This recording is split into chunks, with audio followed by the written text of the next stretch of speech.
Hello दोस्तों economics में जब हम इन्फ्लेशन वाला चैप्टर पढ़ते हैं तो कुछ ऐसे शब्द हैं जो बहुत बार आते हैं।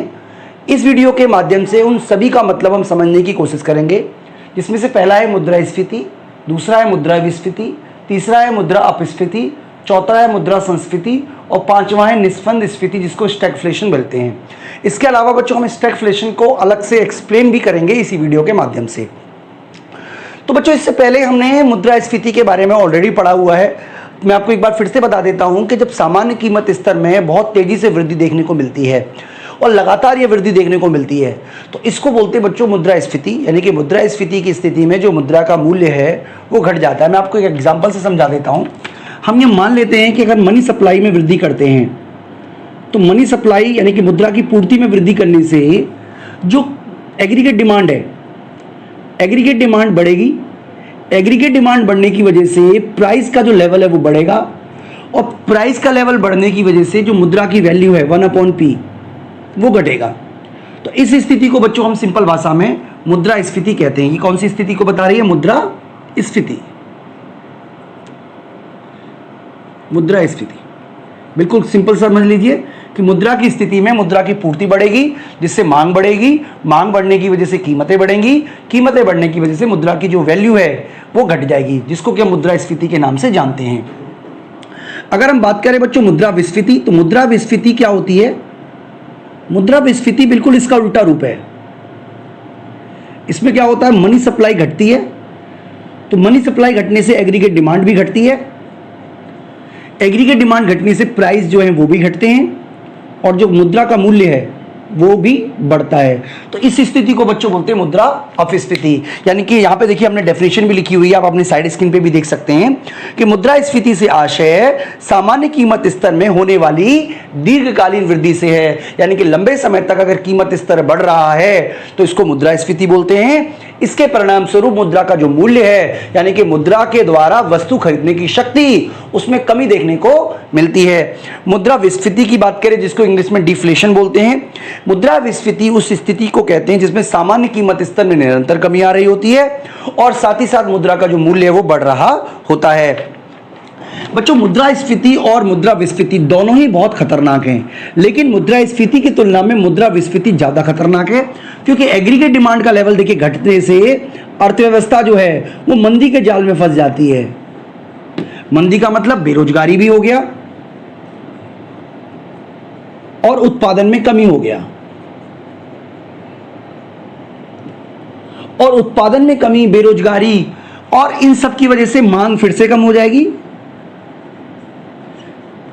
और मांग में कमी का एक ऐसा चक्र बनेगा जो अर्थव्यवस्था को एक तरीके से गड्ढे में डाल देगा जहां से निकलना अर्थव्यवस्था के लिए बहुत मुश्किल हो जाएगा। यानी कि अर्थव्यवस्था में अगर मुद्रा विस्फीति होती है और मुद्रास्फीति होती है तो दोनों ही खतरनाक मानी जाती हैं, क्योंकि मुद्रास्फीति की स्थिति में आय की असमानता में वृद्धि होती है लेकिन फिर भी समाज के कुछ वर्गों को फायदा और कुछ वर्गों को हानि होती है। लेकिन मुद्रा विस्फीति की स्थिति में पूरे के पूरे समाज के सभी वर्गों को नुकसान होता है, किसी वर्ग को फायदा नहीं होता। उत्पादक को उसकी कीमत कम कीमत मिलती है, रोजगार जो लेबर है, जो श्रम है, उसको कम आय प्राप्त होती है और पूरी अर्थव्यवस्था एक जाल में फंस जाती है।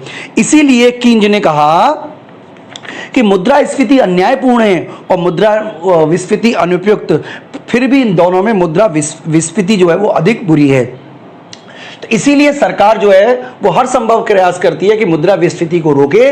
इसके लिए सरकार 3 तरीके के उपाय अपना सकती है। मौद्रिक उपाय यानी कि अधिक मात्रा में मुद्रा की पूर्ति में वृद्धि करना और साख का विस्तार करना। साख का विस्तार करने के लिए बैंक दर में कमी कर सकती है। इसके अलावा खुले बाजार में प्रतिभूतियों को क्या कर सकती है, वो आप कह सकते हो खरीद सकती है। इसके अलावा जो वैधानिक तरलता अनुपात है उसमें कमी कर सकती है। बहुत सारे मौद्रिक उपाय हैं जिससे साख का विस्तार होता है। राजकोषीय उपाय की बात करें तो बच्चों करों में कमी कर सकती है, सार्वजनिक व्यय में वृद्धि कर सकती है, ऋणों का भुगतान कर सकती है। इन सबसे मार्केट में ज्यादा पैसा आएगा और मांग में वृद्धि देखने को मिलेगी। आर्थिक सहायता में वृद्धि कर सकती है।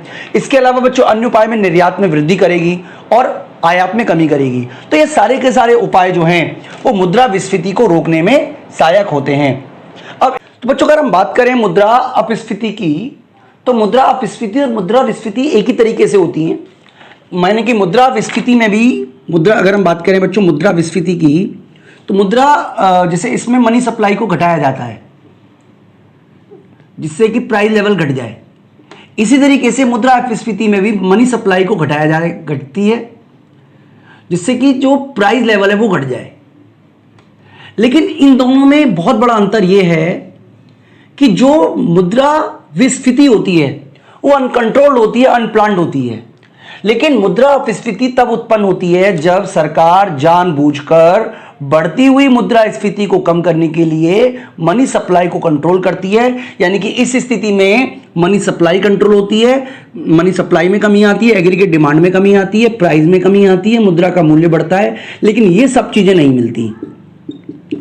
क्यों नहीं होती ये सारी चीजें? क्योंकि सरकार जानबूझकर प्लान्ड तरीके से मुद्रा अपस्फीति में को लेकर आती है। तो एक बार आप अंतर भी देख लीजिए, साइड स्क्रीन पे आपको अंतर भी नजर आ रहा होगा कि मुद्रा अपस्फीति यानी कि ये वाली स्थिति जो है वो एक योजना के अनुसार सरकार द्वारा की जाती है, जबकि मुद्रा स्फीति बिना किसी योजना के स्वयं उत्पन्न हो जाती है। और इसके अलावा मुद्रा अपस्फीति देश की आर्थिक स्थिति में सुधार लाती है, क्योंकि ये जो है ना मुद्रा अपस्फीति वो तेजी को कंट्रोल करती है, जो कीमतें लगातार बढ़ रही हैं उनको कंट्रोल करती है। लेकिन मुद्रा विस्फीति जो है वो बहुत खतरनाक है, अर्थव्यवस्था को मंदी की जाल में फंसा के मानती है। तो इस तरीके से बच्चों हमने ये 3 पॉइंट पढ़े। इसी तरीके से अगर मुद्रा संस्फीति की बात करें तो मुद्रा संस्फीति का मतलब है कि अगर अर्थव्यवस्था मंदी के जाल में फंस चुकी है तो मंदी से उभरने के लिए, मंदी को दूर करने के लिए जब सरकार जानबूझकर मनी सप्लाई को बढ़ाती है, यानी कि इस केस में भी मनी सप्लाई बढ़ती है जिससे कि प्राइस बढ़ जाए, लेकिन यह किस लिए किया जाता है? मंदी को दूर करने के लिए, मंदी को दूर करने के लिए।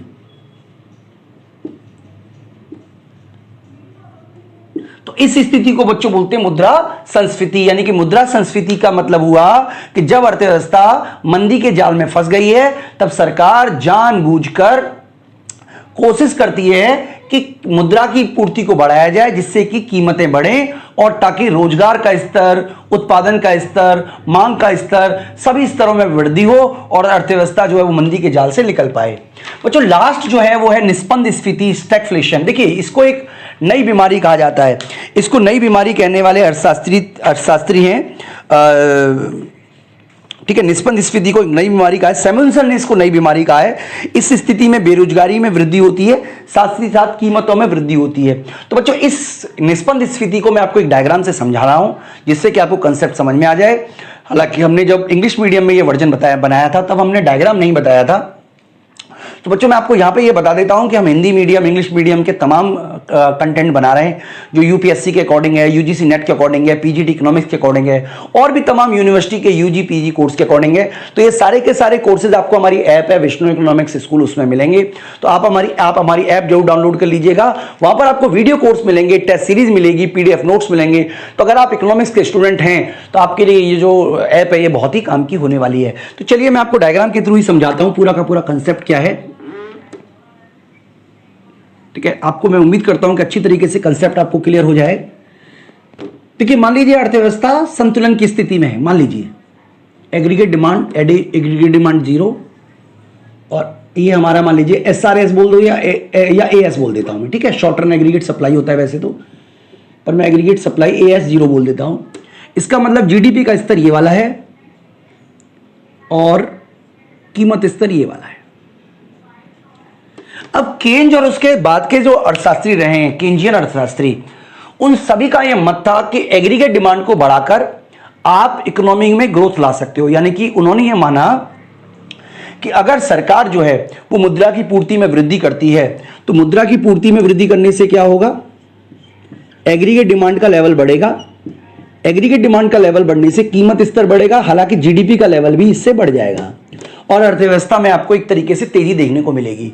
तो बच्चों विश्व युद्ध के बाद, सेकेंड वर्ल्ड वॉर के बाद बहुत सारे देशों ने अपनी जर्जर अवस्था को दूर करने के लिए यही उपाय अपनाया और उन्होंने ये पाया कि अर्थव्यवस्था में जो एग्रीगेट डिमांड का लेवल बढ़ गया और एग्रीगेट डिमांड लेवल बढ़ने से जो जीडीपी का लेवल है उसमें वृद्धि देखने को मिली, जिसको कि हम आर्थिक विकास कहते हैं। साथ ही साथ कीमत स्तर भी बढ़ गया हालांकि आपने पढ़ा होगा फिलिप्स कर्व, जिसमें बताया गया है कि अगर जीडीपी का स्तर ऊंचा रहेगा, अगर इन्फ्लेशन का रेट ऊपर रहेगा तो बेरोजगारी का स्तर नीचे रहेगा, यानी कि जीडीपी ज्यादा थी इसलिए बेरोजगारी का स्तर कम था, और ये फिलिप्स कर्व जो है वो इस स्थिति में सही साबित हो रहा था। यानी कि अर्थव्यवस्था जो है वो इकोनॉमी E0 से E1 पे पहुंच गई। लेकिन 1970 के दशक में आते आते एक नई तरीके की समस्या पैदा हो गई। ये समस्या क्या थी? अधिकांश अर्थव्यवस्था, खासतौर पे विकसित अर्थव्यवस्था में देखा गया कि कीमतें, ऊंची कीमतें, यानी कि कीमतें जो है वो लगातार बढ़ रही हैं, प्राइस जो है वो लगातार बढ़ रहा था। प्राइस राइज करने के अलावा जो जीडीपी है वो फॉल कर रही थी। यानी कि ना तो ये फिलिप्स कर्व के अकॉर्डिंग है, क्योंकि फिलिप्स कर्व का कहना था कि अगर मान लीजिए अनएम्प्लॉयमेंट घटेगा, अगर प्राइस बढ़ते हैं तो अनएम्प्लॉयमेंट घटना चाहिए। लेकिन यहां पर एक नई समस्या पैदा हुई 1970 के दशक के बाद, जहां पर अनएम्प्लॉयमेंट भी बढ़ रहा था और कीमतें भी बढ़ रही थी। इसके अलावा आप ये भी कह सकते हो कि जीडीपी का लेवल भी नीचे घट रहा था और कीमतें भी बढ़ रही थी। तो केज के जो अर्थशास्त्री थे वो इसका जवाब नहीं दे पाए। हालांकि फ्रीडमैन और मौद्रिक अर्थशास्त्रियों ने इसका जवाब देने की कोशिश की और उनका यह मानना था कि यस, अगर आप मुद्रा की पूर्ति में वृद्धि करते हो तो जरूर यह पॉसिबल है कि कीमतें बढ़ें और साथ ही साथ जीडीपी का स्तर में भी वृद्धि देखने को मिले। लेकिन ऐसा केवल अल्पकाल में होगा। दीर्घ काल में क्या होगा कि जब उत्पादन के साधन हैं, इनपुट हैं, उनकी डिमांड बढ़ेगी। इनपुट यानी कि लेबर महंगा हो जाएगा, रॉ मटेरियल महंगा हो जाएगा, जिससे कि लॉन्ग रन में एग्रीगेट सप्लाई जो है वो अपवर्ड शिफ्ट करने की टेंडेंसी पाई जाती है। यानी कि इस तरीके की एग्रीगेट सप्लाई आपको लॉन्ग रन में देखने को मिलेगी और इसकी वजह से आप देखिए तो जीडीपी का जो लेवल है वो घट गया। यानी कि जीडीपी का लेवल अब घट के इसी जगह पे आ गया जहां पहले था, लेकिन ऊंचा कीमत स्तर मिल गया, यानी कि कीमत स्तर बढ़ के अब आपका P2 हो गया। तो आप देखिए इस स्थिति को हम कहते हैं स्टैगफ्लेशन। यानी कि इस स्थिति में क्या दिखाया जा रहा है कि ये जो एग्रीगेट डिमांड है, आप इसको हटाइए, आपको जो नॉर्मली समझना है वो ये है कि लॉन्ग रन में क्या हुआ कि एग्रीगेट सप्लाई के घटने से कीमत बढ़ रही है और कीमत बढ़ने के अलावा जीडीपी का जो लेवल है वो घट रहा है। तो इसी को बच्चों स्टैगफ्लेशन बोलते हैं। स्टैगफ्लेशन का मतलब है क्योंकि आपने मनी सप्लाई बढ़ाई थी तो आपने शॉर्ट रन में तो एग्रीगेट डिमांड बढ़ गई, जिसकी वजह से जीडीपी बढ़ गया, कीमतें बढ़ गई।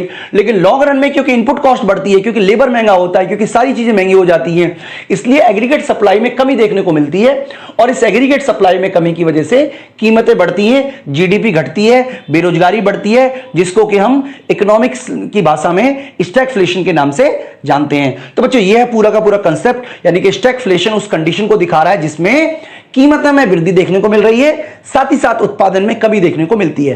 तो बच्चों ये पूरा का पूरा कंसेप्ट है। मैं उम्मीद करता हूं कि आपको कंसेप्ट अच्छी तरीके से समझ में आया होगा बच्चों।